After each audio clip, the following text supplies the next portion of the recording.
Hey guys, do you want a Chaos Reach? Okay, let me change that up, one sec. Do you want a Chaos Reach every 20 seconds? If you answered yes, then stick around because this is your Warlock Chaos Reach build in Destiny 2 Season 13. So punch that subscribe as hard as you can and leave a rating, but now let's start.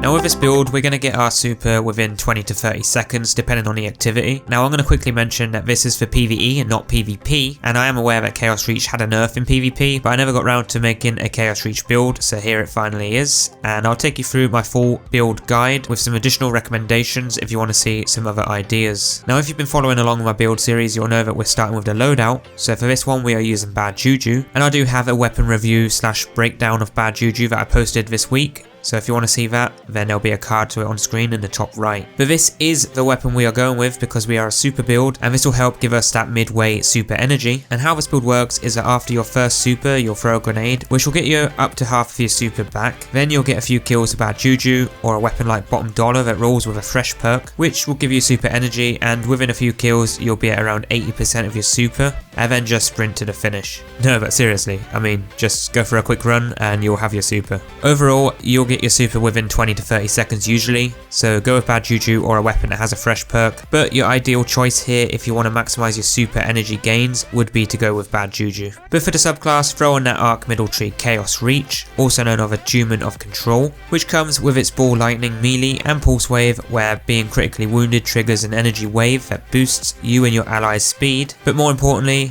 Ionic Trace, where defeating enemies have a chance to create Ionic Traces, and collecting them gives energy to all your abilities. Definitely nice to help our abilities, as those abilities will also contribute to giving us super energy. But moving on into the armor for the class, and yes, we're going backwards this time, we have Charged Up to gain that additional stack of Charge of Light, as we'll ideally need 5 total after using our super. But I also went with Bomber to reduce grenade cooldown when using our class, and Focusing Lens to deal additional damage to enemies affected by stasis. Use this in activities where your allies will be using stasis. Another good option here though is to use Volatile Conduction for bonus super damage when cast at low health, but I'd use this in easy activities because most of the time with this super specifically, you'll probably waste it and end up dead. But for the legs, it's no surprise that we are using Geomag Stabilizers with its unique perk, Close Enough. When Chaos Reach super energy is almost full, sprinting tops it off. Damaging enemies with Chaos Reach extends its duration. Definitely the go-to exotic when using Chaos Reach. But for our mod, we're using Swift Charge to become Charge of Light from our Bad JuJu rapid kills. But again, change these to what you're using if you aren't using Bad JuJu and decide to go with a weapon that uses Fresh. Otherwise, moving into our chest, we're running Energy Converter, which is essential for class super builds. And this will let us gain up to the first 50% of your super energy when throwing a grenade. So you want to have a good 5 stacks ready after using your first super.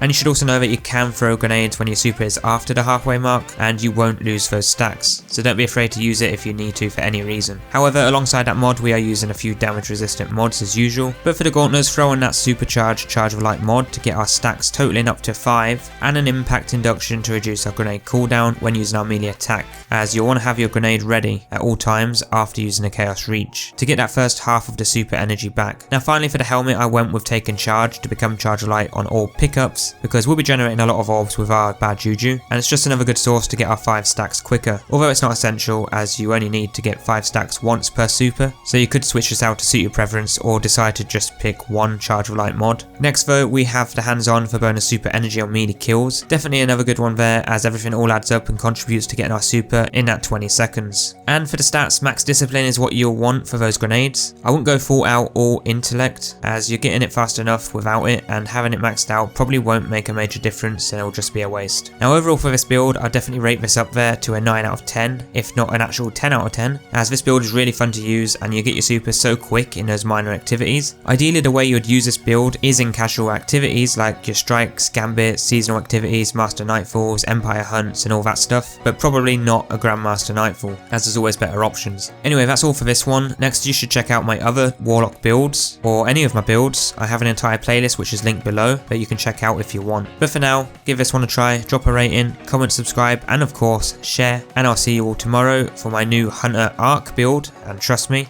you don't want to miss that one. See you guys soon.